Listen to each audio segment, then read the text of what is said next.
Friends, welcome back Anbagam சமையல். இன்றைக்கி பார்த்திங்கன்னா ஸ்நாக்ஸு தாங்க.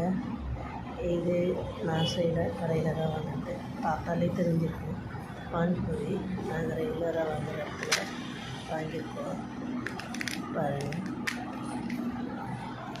இவங்க கொஞ்சம் அதிகமாகவே தருவாங்க. Regular customer. இது ஃபுல்லாக சார்ந்து தான். இது ஊற்றின பிறகு எப்படி இருக்குன்னு பாருங்கள். எல்லாத்தையும் உடச்சி போட்டுக்கலாம். இன்றைக்கி விஜய் சூர்யாவை விட்டுட்டு கடையில் சாப்பிட போகிறாங்க.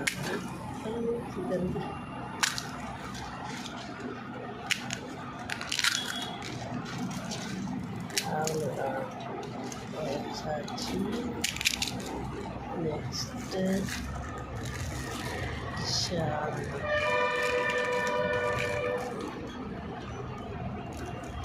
ஊற்றியாச்சு. அவ்வளோதான். இதை நம்ம சாப்பிட போகிறோம். பாருங்கள், நல்லாயிருக்கா? உங்கள் வீட்டுக்கிட்டலாம் எப்படி இருக்குன்னு சொல்லுங்கள். தேங்க்ஸ் ஃபார் வாட்சிங்.